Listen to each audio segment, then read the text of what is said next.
reduz a carga. Olha a Magda aí, ó. A Magda. Falamos da Magda, olha a Magda aí. A Magda tem 2 artigos sobre esse assunto. Mas, qual que é a extrapolação? 2 coisas. Primeiro, não existe nenhum ensaio clínico sobre o efeito de enxaguatórios no vírus que está no aerosol. É tudo com bactéria, não tem nenhum. Tudo bactéria, tá? E teria que ser um ensaio clínico que vai seguir essa metodologia que a Magda e outros autores usam, só que assim, a fonte de coleta tem que ser diferente, né? Não é só espalhar a placa de Petri, logicamente, porque isso é para a bactéria.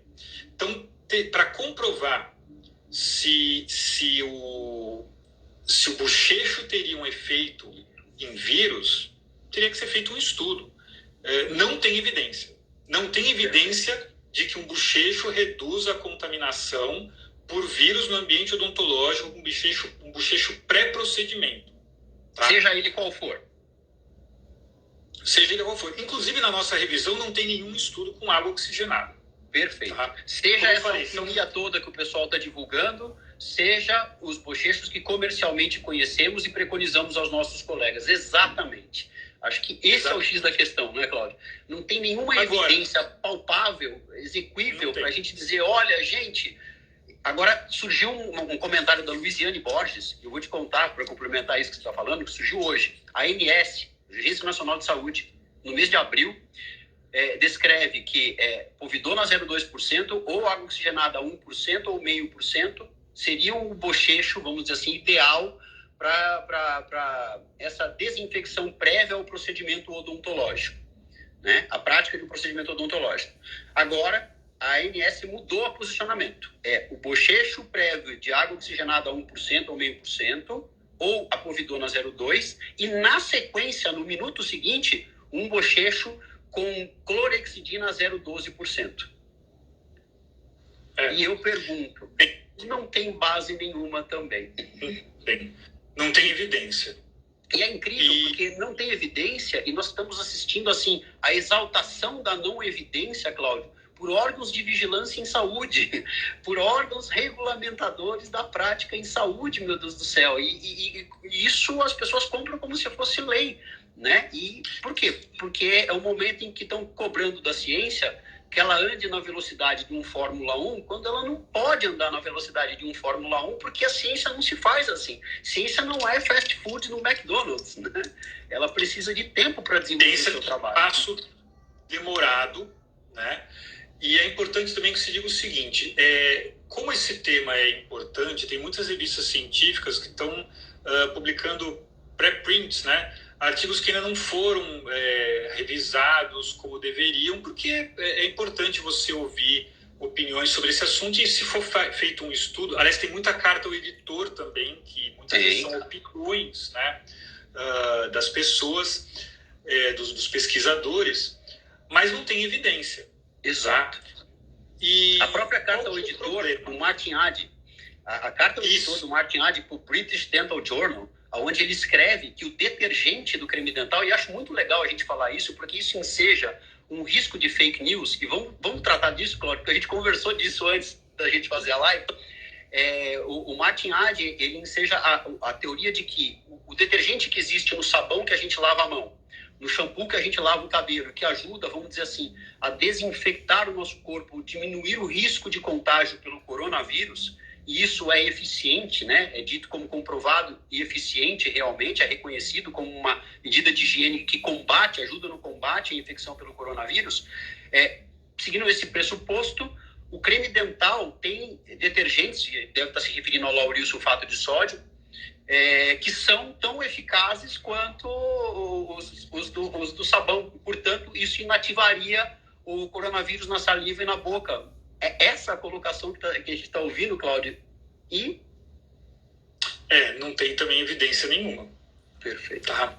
Agora, qual que é o problema? A gente também tinha discutido isso. Veja, a questão do bochecho pré-procedimento é uma extrapolação, tem toda essa história, né? O Kampf, o Peng, a ADA, etc. É importante também falar o seguinte, eu falei da American Dental Association, mas é importante falar que num documento mais recente deles, eles falaram que não tem evidência. Tem dois documentos de março ou de começo de abril que preconiza, né, e isso fez esse estrago. Mas tem um documento que, não sei se você já leu, como é que é? O kit de retorno ao trabalho, né? E aí, nesse documento eles falam, olha, não tem evidência que respalde o bochecho de peróxido de hidrogênio. E depois de algum tempo, também, uns dias depois, eles lançaram um vídeo. Tem um brasileiro também, o Marcelo Araújo, que trabalhou na Johnson, na Pfizer, ele atualmente está na ADA, né, no Comitê Científico. E ele entrevista uma pessoa que fala, olha, realmente não tem evidência, pode ser, mas tem que fazer estudo. Mas tem uma questão também. Quando a pessoa... E a Magda acabou de falar isso. A Magda matou a charada. A pessoa fala ou respira, o vírus está no pulmão. Então, um bochecho, ele até pode, em bactéria, tá? Reduzir a contaminação gerada pelo aerosol. Mas quando a pessoa fala, quando ela tosse, eu espero que uma pessoa que está tossindo, está com tosse, não vá ao consultório. Mas, enfim, o Rodrigo Forona também falou agora, por isso é importante a triagem. Você pede para o paciente não vir ao consultório se ele tiver com sintoma. Mas tem uma questão que é importante, Rodrigo. A taxa de contaminação, a taxa de transmissão por pacientes sintomáticos e não sintomáticos é muito parecida. É que nem com HIV, você tem que encarar que todos os pacientes que vão no teu consultório são potenciais transmissores. Tem um estudo também feito na China, em Wuhan, que fala que a taxa de transmissão de sintomáticos é 6,3%. Assintomáticos, 4,1%. É muito pouca diferença. Então, você pode estar tendo um paciente assintomático e ele está falando e está lançando as gotículas, né?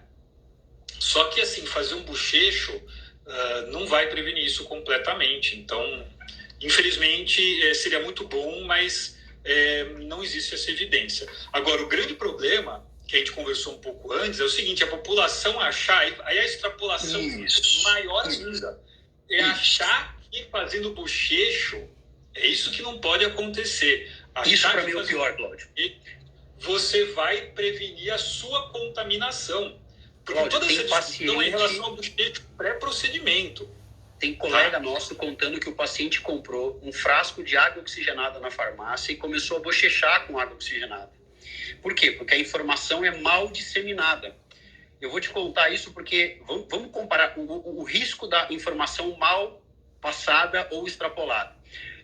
Há um tempo atrás entrou uma linha de pesquisa nos Estados Unidos, né, analisando o efeito dos detergentes e no processo de desinfecção, né, ou de prevenção ao contágio pelo coronavírus, e o presidente da República dos Estados Unidos, Donald Trump, interpretou aquilo como um sinal de que em breve uma vacina à base de detergente, uma medicação à base de detergente poderia solucionar todo o problema da contaminação e da disseminação do coronavírus na população. O dia que ele falou isso, no dia seguinte, estou falando de um país culto, né, de um país preparado, da maior potência do mundo, e em Nova York, um dos estados mais ricos, aumentou assustadoramente no dia seguinte o número de internações, e não foi por coronavírus, foi por gente que se contaminou, se intoxicou tomando detergente, achando que assim preveniria ou mataria o coronavírus. Limpar do coronavírus. Exatamente. Olha isso, meu Deus do céu, que grave. Então é o risco da fake news na saúde. E eu estou falando que tem muita gente virando comentarista de futebol, né, tratando ciência como se a gente fosse comentarista de futebol. Olha, eu acho que o São Paulo vai ganhar amanhã. É o que está acontecendo um pouco na ciência, infelizmente, né? E acho que é isso que a gente tem que fazer aqui, Claudião. É o papel da gente mesmo. Rodrigão, eu quero fazer um comentário sobre isso, mas antes, só comentando aqui, tem duas colegas de turma que entraram aqui também, Ana Cláudia Branco e a Priscila Ruiz, né? Legal ver que tem tanta gente, tanto amigo, tanto colega assistindo a gente. Super oftalmologista que entrou no Sérgio Felberg. Para deixar gravado, Rodrigo. Não sei como é que vai ficar gravado. Vamos deixar gravado 24 horas. Vamos deixar. Ô Rodrigão, é o seguinte, cara, fake news é um negócio que está acontecendo muito em ciências de maneira geral. Deu uma amplificada em fake news com relação ao coronavírus. Você vê um monte de receitas caseiras, né? E em odontologia a gente tem muita fake news, tem muita fórmula caseira, né? Quem trabalha com estética, com clareamento, fica louco. É só você colocar no YouTube receitinha caseira para clareamento dos dentes, que você acha um monte de coisa, né? Então, o problema é esse. O problema é que a maior parte das pessoas, infelizmente, não é culpa delas, né? Talvez seja culpa do nosso sistema educacional, não sei. A maior parte das pessoas não sabe interpretar um artigo, não sabe interpretar a ciência. Perfeito. E faz essas extrapolações. Então, aí você vê esse tipo de coisa, né? Bom, se detergente mata o coronavírus, então é fácil. Eu vou beber o detergente e vou... E está resolvida a minha vida, né? Então, vamos esclarecer uma coisa, Cláudio, para a gente dar uma informação de utilidade pública aqui. É o seguinte, gente... bochecho de água oxigenada é só para o protocolo pré-operatório. Você faz no consultório do cirurgião dentista. Ao chegar, o cirurgião dentista te entrega, se ele estipular isso como protocolo necessário ao seu atendimento, para seguir as recomendações dos órgãos de vigilância em saúde, e ponto final. Em casa não se faz, até porque o bochecho contínuo de água oxigenada, ele aumenta o risco de lesões bucais, inclusive, né, de problemas, de lesões cancerizáveis da cavidade bucal. Acho que é muito sério isso. Bochecho caseiro são os bochechos comercializados que você é capaz de comprar dentro de uma farmácia, né, que você é capaz de comprar nas gôndolas dos mercados, que estão à disposição, são constituídos, né, e feitos pelas empresas do segmento, e é isso que pode ser feito, né? Não existe pó de pirlim-pim-pim que cure o coronavírus. A periodontia, né, Rodrigo, você sabe disso muito bem. Tem uma boa experiência com água oxigenada por causa da guna. Exato. Né? Mas, assim, por quanto tempo que... assim, estudos recentes mostram que a clorexina também pode ser usada como adjunto no tratamento... Casos de guna, né? Gengivite ulcerativa necrosante, né? É uma forma de gengivite, para quem não conhece, que é extremamente dolorida, é necrosante, ou seja, o tecido morre e dá um extremo mau hálito, um extremo odor. E muita dor. Paciente. E muita dor. O paciente não consegue encostar a escova na gengiva. Perfeitamente. Por isso a periodontia tem experiência bastante com o peróxido de hidrogênio, né? Mas veja, ninguém prescrevia água oxigenada por mais do que 2 dias. 2 bochechos ao dia, né? Por 2 dias no máximo, né? Enquanto tivesse aquela somatologia. E aí... qual que é o problema, né? Caindo essa informação para a população? A pessoa achar que, bom, eu vou me prevenir, então vou fazer bochecho com água oxigenada todo dia. Não, pelo amor de Deus. Né? Exato. Não pode, porque aí é que nem a história de beber desinfetante. Os efeitos adversos vão ser muito piores. Então não se deve fazer isso. E eu sempre falo também o seguinte: quem indica o bochecho para o paciente é o dentista. Perfeito. É o dentista que conhece. Perfeito. É o dentista que conhece o paciente, é o dentista que conhece as indicações que o paciente precisa, a especificidade daquele paciente. Se ele precisa de flúor, se ele precisa de clorexidina, se óleos essenciais, CPC, se é, por exemplo, um usuário de aparelho ortodôntico. Quem conhece o paciente é o dentista. Perfeito. Então, é o dentista que tem que prescrever e não se deve ficar usando água oxigenada, principalmente com esse objetivo. Cláudio, deixa eu fazer uma outra pergunta para você, porque essa tem a ver com aquele trabalho inicial que você citou da desinfecção de superfícies. E eu queria falar com você sobre a desinfecção de uma superfície chamada escova de dente. Por quê? Porque a gente sabe que no Brasil, além do hábito de guardar a escova de dente remontada junto com né, o vovô guarda com o netinho, a vovó guarda com a filha... E todo mundo deixa a escova junto. Isso quando não compartilham da mesma escova, né? O hábito de compartilhamento da mesma escova que ainda, meu Deus do céu, algumas pessoas têm por rotina, né? E acabam fazendo isso, às vezes, de uma forma até desatentada, né? Uma coisa que é muito importante é a questão da desinfecção da superfície, porque um dos estudos fala que o coronavírus pode sobreviver por até algumas horas, né, ou alguns dias até sobre a superfície plástica, né, estudos comentando sobre isso. E aí a gente poderia fazer como a desinfecção da escova e o acondicionamento da escova no banheiro para que ela não se tornasse um foco de disseminação do coronavírus dentro da própria família. Rodrigão, tem algumas questões básicas, né, independente de coronavírus, né, sobre Perfeito. como você guardar, desinfetar a tua escova. Então, antes de coronavírus, já tinha pessoas, já havia trabalhos científicos falando sobre desinfecção de escova. Bom, tem algumas coisas fundamentais até antes disso, né? Você, por exemplo, você não vai deixar a tua escova de dente na pia do banheiro, né? Se você vai dar descarga, tem toda aquela questão que não precisamos nem comentar, fecha a tampa, você tem que deixar a tua escova guardada, tá? Ela tem que ser trocada, como a Débora está falando. Com maior frequência, né? A Débora exatamente na lata. E tem que ser guardada, então vai guardar na gaveta, você tem algumas pessoas que têm aqueles, como se diz... Aquele protetor, né? Aquele protetor, né? E tem umas caixinhas também para guardar a escova e tudo mais.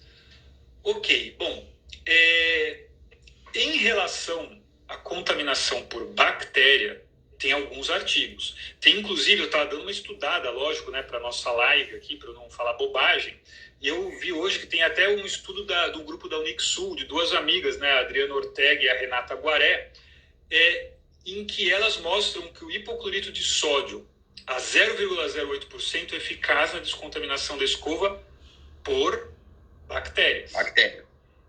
Por bactérias, tá? Foi um estudo in vitro, né? E tem um outro estudo que esse eu não lembro o nome do autor, que eles usaram também diversos desinfetantes e inclusive o vinagre. E vinagre foi o que funcionou melhor para desinfetar a escova de dente. Tá aí. Né? Agora, eu não encontrei nenhum estudo sobre a ação de agentes químicos na descontaminação de escovas visando inativar o coronavírus ou algum outro vírus. Tem 2 estudos, mas eu não tive tempo de ler muito, não achei também as revistas muito confiáveis, para ser bem sincero, tá? E, então, assim, falta essa evidência também. Mas, naquele estudo do Kampf, de desinfetantes de superfície, em que ele testa, inclusive, em plástico, outras superfícies, o hipoclorito de sódio, só que foi em outra concentração, 0,2%, ele foi eficaz na descontaminação do coronavírus, na inativação do coronavírus. Então, perfeito. talvez seja possível você descontaminar a tua escova de dente nesse contexto, né, e eliminar o vírus. Não dá para saber porque ninguém testou isso. Perfeito. Tá? É uma possibilidade. Agora, eu tenho usado também, Cláudio, assim, até porque quando a gente não tem evidência, né, a gente vai usar alguma coisa, mas tentar minimizar o efeito para que isso não prejudique a saúde das pessoas. É borrifar o álcool 70 sobre a escova, deixando esse álcool 70 funcionar por um tempo sobre a estrutura do cabo da escova e da cerda, e depois lavar a escova em água corrente para tirar esse resíduo. Água e sabão. É isso, água e sabão. Se você lavar com água e sabão, porque é uma das melhores medidas de inativação do coronavírus. Perfeito. Né? Água e sabão. Agora, eu preciso te falar uma coisa. Antes a gente está com o tempo terminando, nós temos 40 segundos. Opa.